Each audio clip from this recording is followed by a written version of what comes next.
sa mga katik vloggers, mga subscribers, bago tsaka luma, mga supporters, mga dumalaw at bumisita sa channel, lahat ng mga viewers, secret viewers at silent viewers, magandang araw. So meron tayo dito isang switch na Bluetooth speaker, ano ito?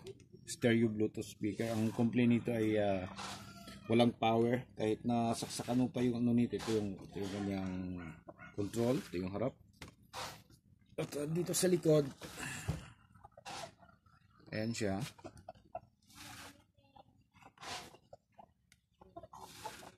Ito yung kanyang board. So nakakabit yan dito.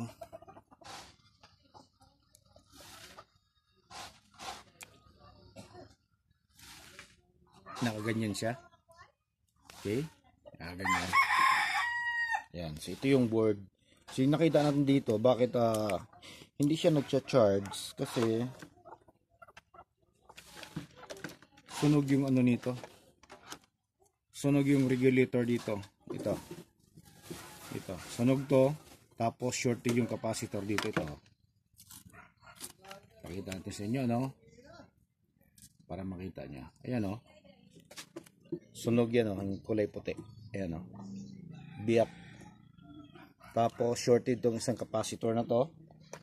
Pakita natin para ito. Para makita niyo talaga ano na shorted siya.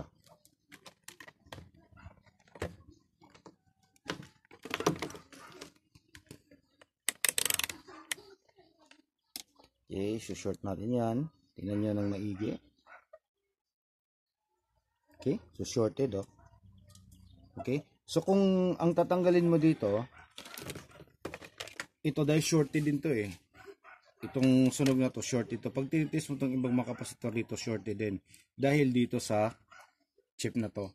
Okay, so kung ito lang yung tatanggalin mo, wala pa rin papasok dito sa output na voltahe dahil itong kapasitor na to ay nakapwesto dito. Yan. So, kailangan tanggalin mo rin yan. So, check mo lahat dyan kung wala bang ibang short. So, ayan. Kapag tinanggal mo na yan dito at wala na ibang short, so, papasok na yung 5 volts dito. Okay, so para malaman mo kung yun ba talaga yung problema. At dahil dito, itong 7.4 volts na supply ay na-drain talaga siya, ang gagawin mo, kuha ka ng isa. Kung meron kang ganyan, kaya gumawa ka 7.4. So, tingnan nyo kung paano natin gagawin, ano.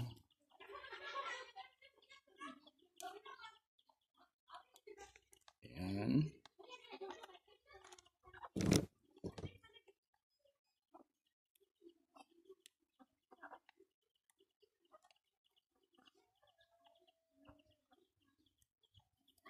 Okay, tapos 5 volts. Ano yung 5 volts? 5 volts is dito. Tapos dito. Control. Dito ay dito. Ito para sa ano to? Para sa wireless mic. Nasa loob yung kanyang circuit, ano. Tapos ito naman siya. Yan dito. So try lang natin kung gagana na. Yan, kung tama na yung mga kinabit nating mga tawag nito connector. So plug natin yan. Okay, tapos turn na natin yung kanyang power. Ito yung power.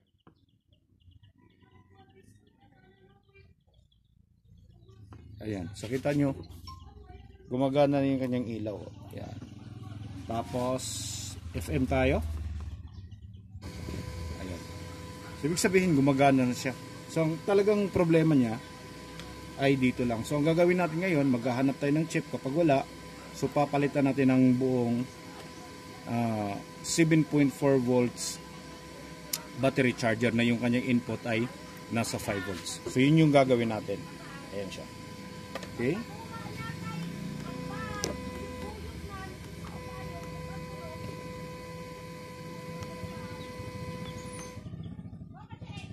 So mag-i-scan yan, maghahanap ng tawag nito. So ito yung kanyang antena.